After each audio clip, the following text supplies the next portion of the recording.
함께 나눌 말씀은 요한복음 1장 43절에서 51절 말씀입니다. 요한복음 1장 43절에서 51절 말씀입니다. 제가 받들어 읽겠습니다. 이튿날 예수께서 갈릴리로 나가려 하시다가 빌립을 만나 이르시되 나를 따르라 하시니 빌립은 안드레와 베드로와 한 동네 베세다 사람이라. 빌립이 나다나엘을 찾아 이르되 모세가 율법에 기록하였고 여러 선지자가 기록한 그 일을 우리가 만났으니 요셉의 아들 나사렛 예수니라. 나다나엘이 이르되 나사렛에서 무슨 선한 것이 날 수 있느냐. 빌립이 이르되 와서 보라 하니라. 예수께서 나다나엘이 자기에게 오는 것을 보시고 그를 가리켜 이르시되 보라, 이는 참으로 이스라엘 사람이라 그 속에 간사한 것이 없도다. 나다나엘이 이르되 어떻게 나를 아시나이까. 예수께서 대답하여 이르시되 빌립이 너를 부르기 전에 네가 무화과 나무 아래에 있을 때에 보았노라. 나다나엘이 대답하되 랍비여, 당신은 하나님의 아들이시요 당신은 이스라엘의 임금이로소이다. 예수께서 대답하여 이르시되 내가 너를 무화과 나무 아래에서 보았다 함으로 믿느냐. 이보다 더 큰 일을 보리라. 같이 읽겠습니다. 또 이르시되 진실로 진실로 너에게 이르노니 하늘이 열리고 하나님의 사자들이 인자 위에 오르락 내리락 하는 것을 보리라 하시니라. 아멘. 제가 잠깐 기도하겠습니다. 하나님 아버지, 감사합니다. 아버지 하나님, 오늘도 저희들 주님 말씀 앞에 서게 됩니다. 주님 말씀을 통해서 저희를 교훈해 주시고 교훈해 주신 대로 살 수 있도록 은혜와 능력을 다하여 주시옵소서. 말씀을 전하면서 들으면서 피차에 은혜 받는 귀한 시간 되게 하옵소서. 예수님의 이름으로 기도드립니다. 아멘. 사도 요한은 예수님이 메시아라는 사실을 입증하기 위해서 요한복음 1장 후반부터 예수님에 대한 연이은 4일간의 증언을 기록했습니다. 첫째 날과 둘째 날에는 세례 요한이 주님에 대해서 했던 증언을 기록했고, 셋째 날에는 세례 요한의 두 제자가 주님을 만난 후 했던 고백과 또 베드로가 주님의 제자가 된 일을 기록하고 있습니다. 그리고 이어서 마지막 넷째 날에 있었던 일을 기록하고 있는데, 본문은 바로 그 넷째 날에 있었던 일로 빌립이 주님을 만난 후 친구 나다나엘을 찾아가서 전도했던 일과 이후 나다나엘이 주님을 만나서 나누었던 대화를 기록하고 있습니다. 내용을 살펴보면서 말씀을 통해서 주시는 교훈들을 생각해 보도록 하겠습니다. 우선 본문의 내용을 살펴보겠습니다. 43절부터 보겠습니다. 43절은 또 이튿날이라는 말로 시작하고 있습니다. 그런데 이 말은 말씀드린 것처럼 사도 요한이 자신이 직접 목격했던 그 4일간의 증언들 중에서 마지막 날에 있었던 증언이라는 그런 의미입니다. 그날 주님은 계시던 곳에서 갈릴리로 가시던 도중에 빌립을 만났습니다. 주님은 그에게 나를 따르라고 말씀하셨습니다. 사도 요한은 또 빌립이 베드로와 안드레와 같은 동네, 즉 베세다, 제가 지도를 준비했는데 베세다, PPT에 혹시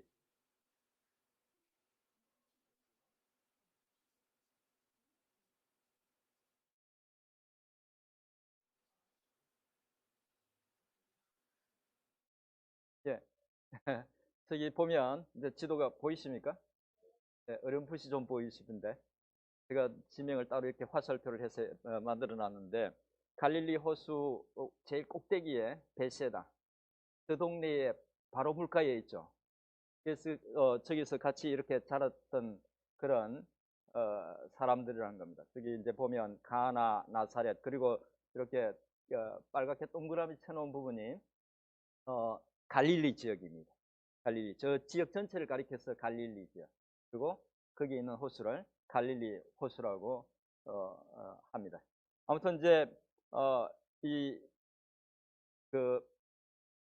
베드로와 안드레 또 빌립이 같은 그 베세다 동네라고 밝히고 있는데, 이 말은 그들이 그 작은 동네에서 작은 동네입니다. 베세다 저런 동네들이 아주 작은 동네인데, 지금도 작은 동네인데 같이 자랐다는 것은 서로 잘 알고 있는 그런 사이라는 의미입니다.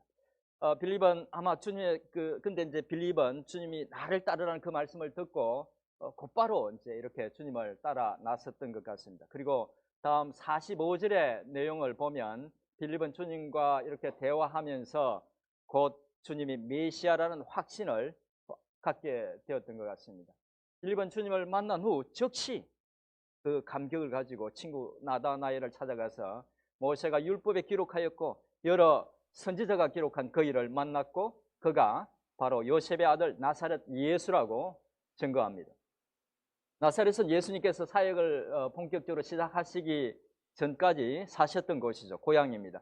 빌립의 그 말을 듣고 나다나엘은 나사렛에서 무슨 선한 것이 나겠느냐고 그렇게 물었습니다. 나다나엘의 이 말은 나사렛에 대한 사회적인 그런 어떤 편견을 담고 있는 말입니다. 메시아는 나사렛과 같은 그런 비천한 곳에서 태어날 수 없다는 그런 어떤 반어적인 질문이었습니다.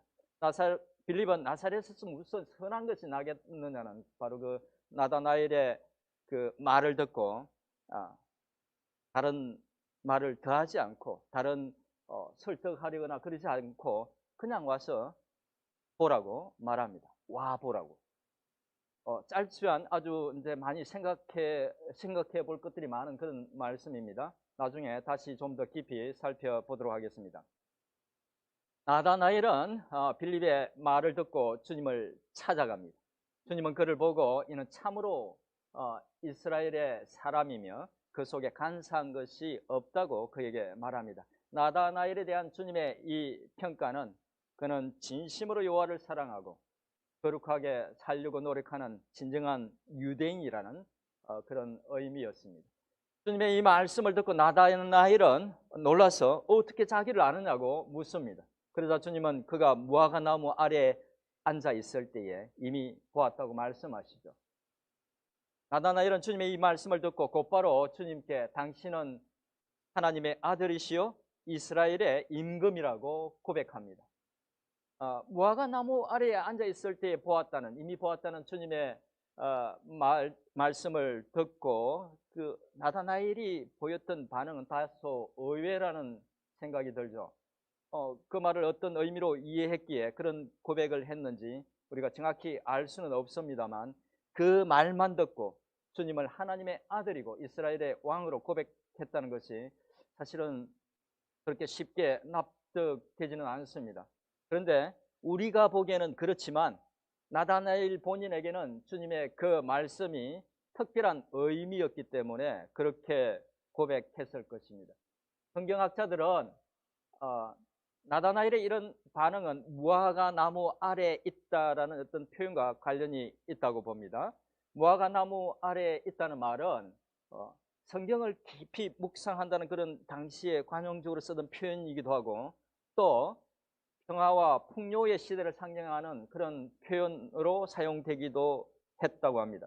그래서 주님이 나다나엘에게 무화과 나무 아래에 앉아 있을 때 보았다고 하셨을 때 나다나엘은 주님의 그 말씀을 자신이 홀로 성경을 묵상하고 있을 때 이미 그를 보았고 그가 어떤 말씀을 묵상하고 있었는지 알고 있었다는 그런 의미로 이해했거나 혹은 무화과 나무 아래에 홀로 앉아서 이스라엘을 로마의 압제에서 구하고 평화와 풍요의 시대를 만들 메시아를 생각하고 있던 자신을 주님께서 이미 보고 있었고 그의 그런 고민도 알고 있었다는 그런 의미로 이해했다고도 볼 수 있습니다.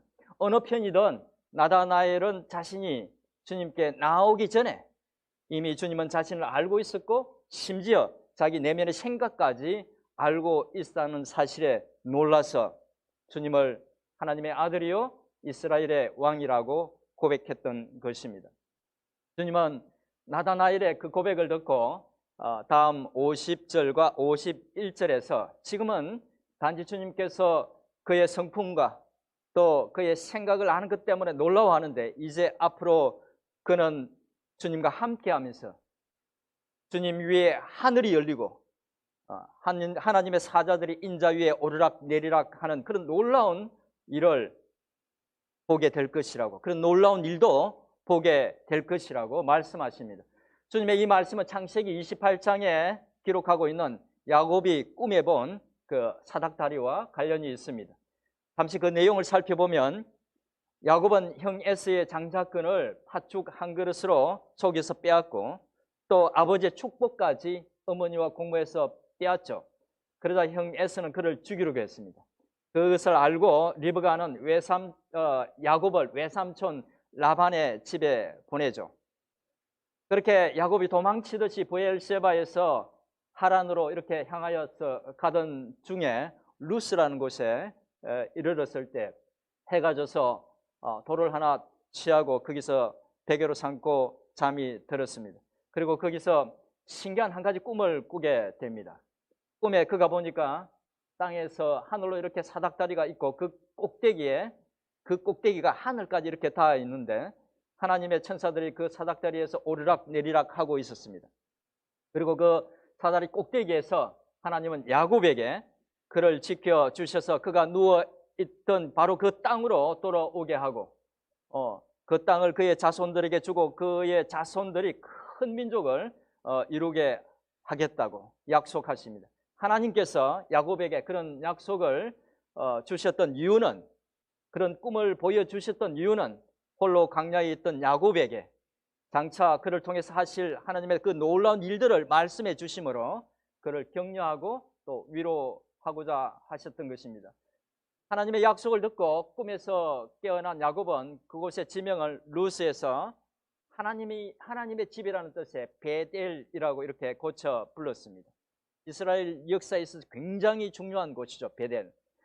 예수님은 나다나엘에게 야곱이 꿈에 보았던 바로 그 사닥다리가 당신의 위에서, 주님 위에서 펼쳐지는 놀라운 일을 보게 될 것이라고 말씀하셨던 것입니다. 주님의 이 말씀은 앞으로 나다나엘이 주님을 따를 때에 하나님께서 예수님을 통해서 놀라운 일들을 이루시는 것을 목격하게 될 것이란 그런 의미였습니다.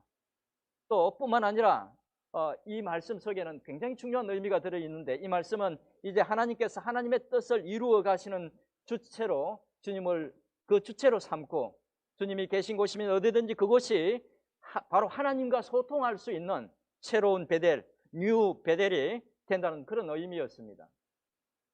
이후 주님은 제자 나다나엘에게 말씀하신 대로 정말 놀라운 그런 어떤 표적들을 보여주셨고 누구든지 언제든지 하나님을 만날 수 있는 새로운 베델이 되셨습니다.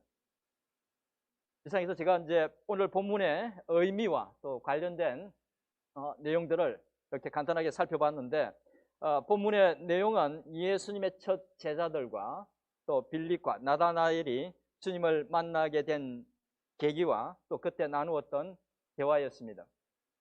사도 요한이 본문을 통해서 말하고자 하는 가장 중심된 내용은 빌립과 나다나엘 역시 주님을 만난 후 했던 고백은 예수님이 그리스도라는 것입니다. 예수님이 메시아라는 것이었습니다. 이것이 오늘 본문의 핵심입니다.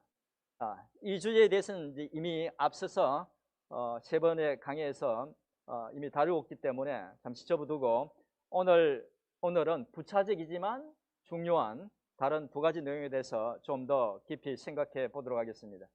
첫째로 생각해 볼 것은 사람들에게 복음을 전할 때 가장 중요한 것은 전도자 본인이 먼저 예수를 인격적으로 만나야 하고 그리고 그 만남의 감격과 깨달음이 있어야 한다는 것입니다. 베드로를 전도한 안드레도 나다나엘을 전도한 빌립도 자신들이 먼저 예수를 만났습니다. 그들은 예수를 만났고 예수님과 대화하면서 예수님이 그리스도라는 사실을 분명하게 깨달았던 것입니다. 그리고 그 감격을 억누를 수가 없어서 자신의 형제에게 전하고 자신의 친구에게 전했던 것입니다. 예수를 인격적으로 만나서 그가 그리스도라는 사실을 깨닫게 된 사람만, 그리고 그 감격이 있는 사람만 예수를 제대로 전할 수 있는 것입니다. 사마리아 여인을 보십시오. 그녀는 주님을 만나서 대화하던 중에 예수님이 메시아라는 사실을 깨닫고는 우물가에 물을 기르러 왔다가 물동이도 버려두고 자신이 살던 동네로 되돌아가서 그 전에 마주치기 싫어서 피해 다니던 사람들을 붙잡고 자신이 메시아를 만났다고 증거했습니다. 우리는 신자된 자로서의 의무로 전도를 해야 된다고 생각하는데 맞는 말씀이기는 하지만 더욱 중요한 것은 전하기 전에 먼저 주님을 인격적으로 깊이 만나야 하고 주님이 그리스도라는 감격과 깨달음이 우리 마음속에 있어야 합니다. 그래야 제대로 예수님을 증거할 수 있다는 것입니다. 다르게 말하면 이 말은 곧 예수를 적극적으로 전하지 못하는 이유는 아직 예수를 인격적으로 깊이 만난 적이 없거나 혹은 만난 적이 있어도 오래전의 일이어서 그 감격과 감동을 잃어버렸기 때문이라는 말도 됩니다. 만약 아직 예수를 인격적으로 만난 적이 없다면 인격적으로 만날 수 있기를 축원드립니다. 또 이전에 주님을 만났을 때 느꼈던 첫사랑을 잃어버린 분들이 계신다면 그 첫사랑을 회복하기를 축원드립니다. 그래서 그 감격으로 주의 복음을 전하는 우리 모두가 될 수 있기를 주님의 이름으로 축원드립니다. 그런데 주님을 인격적으로 만나고 친밀한 관계를 유지하는 것은 전도뿐만 아니라 교회에서 하는 모든 사역과 봉사와 섬김의 동기와 기초가 되어야 합니다. 그렇지 않으면 항상 문제가 생깁니다. 목회자의 사역은 목회자 개인의 그런 어떤 목회 야망을 추구하는 수단이 될 수 있고 봉사와 섬김은 자신의 어떤 인정의 욕구를 채우는 그런 수단이 될 수도 있습니다.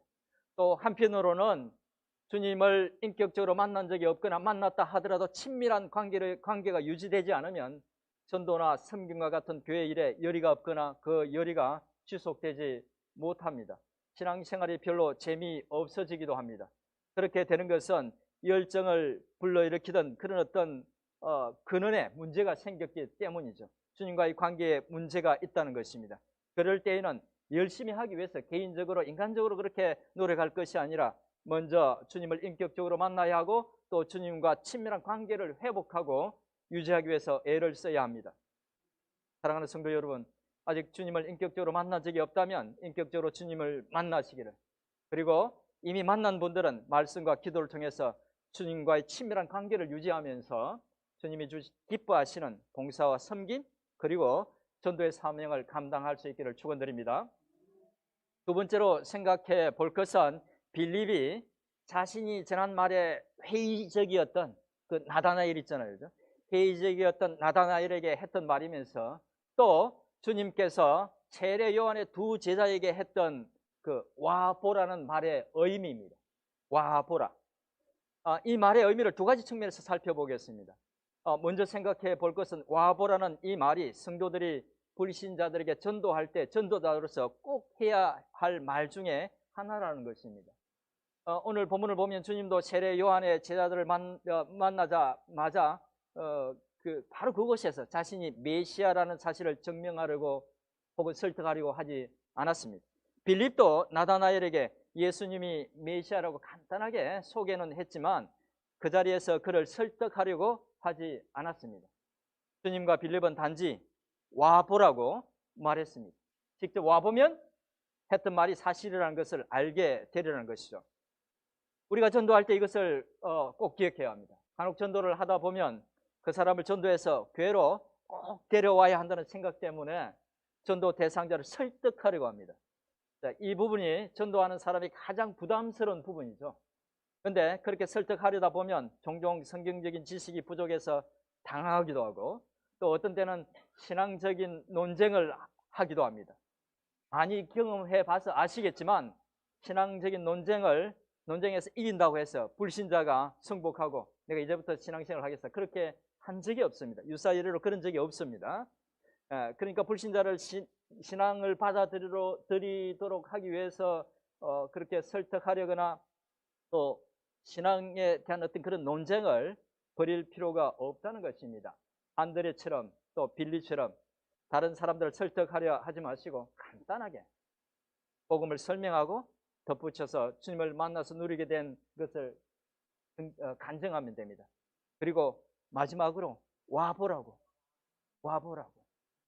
그렇게 말하면 되는 것입니다. 물론 전도할 때 우리는 기본적인 그런 내용 정도는 설명할 수 있어야 합니다. 사도 베드로도 그렇게 권면했는데 베드로전서 3장 15절 말씀을 우리 같이 한번 읽어보도록 하겠습니다. 시작. 너희는 마음에 거룩하게 하고 너희 속에 있는 소망에 관한 이유를 묻는 자에게는 대답할 것을 항상 준비하되 온유와 두려움으로 하고. 아멘. 복음의 내용을 정확히 이해해서 전도 대상자에게 할 수 있는 것만큼 친절하게 설명해 줘야 하고, 또 성령님의 도우심을 구하면서 믿음을 갖도록 우리가 도와줘야 합니다. 하지만 우리가 꼭 기억해야 할 것은 그 마음을 움직여서 믿게 하는 분은 하나님이라는 것입니다. 우리의 역할은 주님을 소개하고 와보라고 권하는 것이고, 설득해서 마음을 움직이는 분은 하나님이라는 말입니다. 그렇다면 와보라는 이 말을 오늘날의 버전으로, 여러분들이 쉽게 쓸 수 있는 버전으로 의역하면 어떤 말이 될까요? 처음부터 부정할 것이 아니라 예수를 전하면 그냥 거부감부터 가지죠. 그러니까 그런 자세에 대해서 처음부터 그렇게 부정할 것이 아니라 마음을 열고 복음이 정말 사실인지 확인을 한번 해봐. 아니면 말고. 우리는 확신이 있죠. 아멘. 예? 우리는 확신이 있기 때문에 와서 보면 알 거라는 겁니다. 그래서 그렇게 마음을 열고 복음을 정말 사실인지 확인을 해보라고 권면하는 것이 오늘날 버전이 될 수 있을 것 같습니다. 정리해서 말씀드리면, 불신자들이 전도할 때 복음에 대해서 알고 있는 부분을 간단하게 설명한 뒤, 또 주님처럼 빌립처럼 전한 복음이 맞는지 마음을 열고 알아보라고 권하면 전도자로서의 역할을 충분히 한 것이 된다는 말입니다. 그리고 그 다음에 일은 하나님께서 하실 것입니다. 다음으로 생각해 볼 것은, 주님께서도 빌립이 와보라고 했을 때 이 말이 와서 구경이나 해보라는 말이 아니라 와서 진실인지 사실인지 직접 확인해 보라는 의미였다는 것입니다. 맹목적으로 그냥 무작정 믿고 따르라는 것이 아니라, 믿으라고 강요하는 것이 아니라 증언과 증거들이 사실인지 본인이 직접 확인해 보라는 그런 말씀입니다. 그렇게 해보면 예수가 그리스도라는 사실을 알 수 있을 것이라는 말이죠. 그만큼 예수 그리스도가 메시아라는 것은 부인할 수 없는 사실이기 때문에 주님도, 또 주님을 만났던 빌립도 그렇게 말할 수 있었던 것입니다. 사실 기독교를 제외한 어떤 종교도 그들의 신앙이 사실인지 진리인지 확인해 보라고 도전하는 종교는 없습니다. 알아보면 진리라는 것을 확인할 수 있기 때문에 그렇게 도전하는 것입니다. 그런데 우리는 이 말을 불신자들에게 전도할 때나 하는 말이라고 생각하지만, 사실은 우리 기존 신자들도 이 말에 순종해야 됩니다. 이 말씀에 귀를 기울여야 합니다. 그렇다면 와보라는 말을 우리 기존 신자들은 어떤 의미로 받아들여야 할까요? 사실 기존의 성도들은 주님께로 이미 온 사람들이긴 하지만, 성도들이긴 하지만 그들 중에는 보아야 할 부분을 충분히 보지 않는 사람들이 많습니다. 많은 신자들이 그냥 주님을 믿으면 된다고 생각하는데, 분명히 주님은 단지 오라고만 말씀하지 않으시고 와서 보라고 말씀하셨습니다. 주님이 그리스도라는 사실을 부인할 수 없는 사실을 스스로 확인하라는 것이죠. 확인해보고 분명하고 확실한 믿음을 가지라는 것입니다. 사도행전에 보면 말씀이 진리인지 살펴보면서 진지하게 신앙생활을 했던 사람들을 칭찬하는 일이 기록되어 있는데, 사도행전 17장 11절 말씀을 같이 읽어보겠습니다. 사도행전 17장 11절 말씀입니다. 같이 읽어보겠습니다. 시작. 사람들은 데살로니가에 있는 사람들보다 더 너그러워서 간절한 마음으로 말씀을 받고 이것이 그러한가 하여 날마다 성경을 상고하므로, 또 사도 바울도 디모데후서 3장 14절에서 배우고 확신하는 일에 거하라고 권면했습니다. 그렇게 우리가 믿는 것이 진리인지 살펴보라는 것입니다. 그렇다면 그냥 믿는 것과 또 어떤 말씀에 근거해서 알고 믿는 것에 어떤 차이가 있을까요? 신앙의 질이 완전히 다릅니다. 그냥 맹목적으로 믿는 것은 꽤 믿음이 있는 것처럼 보이고 성경적인 지식에 근거한 믿음과 표면적으로는 큰 차이가 없어 보입니다. 하지만 분명한 성경 지식에 근거하지 않은 믿음은 문제가 많습니다. 때로 하나님을 위한다고 하는 일이 하나님의 일을 방해하는 결과를 낳기도 합니다. 왜냐하면 하나님의 뜻을 제대로 알지 못하기 때문입니다. 시카고의 한 한인교회에서 난리가 난 적이 있습니다. 10수명의 농아들이 예배 드릴 곳을 찾다가 그 한인 교회에 가서 주일 낮 예배를 같이 드릴 때 우리가 옆에 이렇게 앉아서 통역을 하고 그렇게 예배를 드리면 안 되겠느냐고. 그래서 대다수의 사람들은 동의를 했습니다. 근데 그 중에 몇몇 중직자가 극구 반대를 했습니다. 어떻게 교회에 장애인들을 드리느냐고. 그리고 예배를 방해하는 그런 것을 허락할 수 있느냐고. 여러분, 하나님의 뜻을 몰라도 한참 모르죠. 성경을 읽은 사람이라면, 성경에 하나님의 뜻을 아는 사람이라면 절대로 그런 말을 할 수 없는 것입니다. 그런데 무엇보다 하나님의 말씀을 깊이 살피면서 말씀 위에 믿음이 굳게 서야 하는 이유는 지식에 근거하지 않은 맹목적인 믿음은 환난을 당할 때, 본인이 환난을 당할 때 별로 효과가 없습니다. 아무 힘이 되지 않습니다. 그뿐 아닙니다. 맹목적인 그런 어떤 신앙은 불신자들이나 기독교 신앙을 반대하는 사람들로부터 질문을 받거나 공격을 받을 때에 아무런 방어를 할 수 없고 어떤 때에는 본인도 의심에 빠지는 경우가 있기 때문입니다. 반대로 말씀을 연구하면서 스스로 발견한 진리에 근거한 믿음이 있으면 어떤 일이 성경적인지 아닌지 분별력도 가지면서 주변 환경에 영향도 덜 받습니다. 불신자들이 기독교의 신앙에 대해서 폄하하는 말을 해도 상처받지 않고 교회에 시험거리가 생겨도 잘 이겨낼 수 있고 환난을 당해도 잘 이겨낼 수 있습니다. 그래서 제가 여러분들에게 성경 읽기를 권장하고 있고 성경을 열심히 가르치고 있는 것입니다. 정말 감사한 것은 많은 분들이 성경 읽기에 동참하고 계시고 올해 한 번 읽는 것을 목표로 읽기표를 나누어 드리고 있는데 적지 않은 분들이 원래 계획보다 훨씬 많이 읽고 계신다는 것입니다. 그 마음 변치 않으시기를 축원드립니다.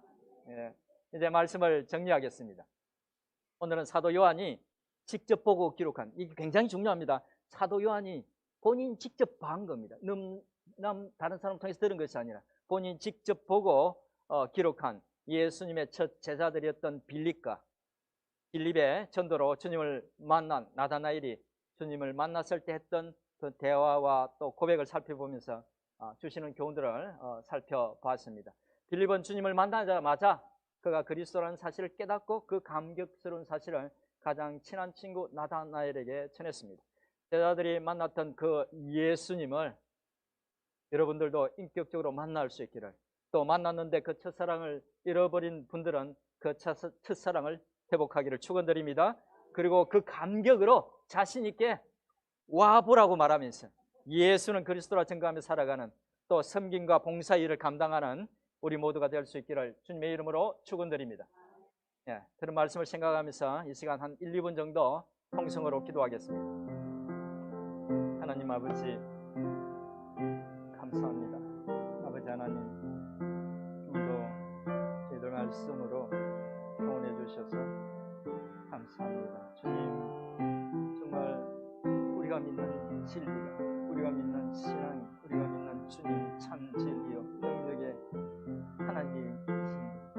우리가 아버지 하나님 너무 소극적으로 주눅들어서 그렇게 증거하는 것이 아닌지 모르겠습니다. 주님, 확신을 주시옵소서. 모든 심령들 가운데, 모든 성도들 가운데 주님 그리스도라는 아버지 하나님 확신을 주시고 그 감격 속에 살아가는, 또 그 감격으로 주님을 그리스도라 증거하는 저들이 될 수 있도록 도와주시옵소서. 주님 감사합니다. 주님 찬양합니다.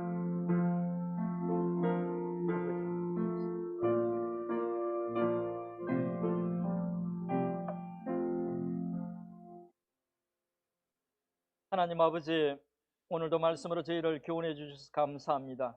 사랑하는 성도들, 주님을 처음 만났을 때의 감격을 회복하게 하시고 그 감격과 주님에 대한 사랑과 감사로 죽어가는 영혼들을 살리며 주의 몸된 교회와 성도들을 섬기는 그들이 될 수 있도록 은혜를 베풀어 주옵소서. 예수님의 이름으로 기도드립니다. 아멘.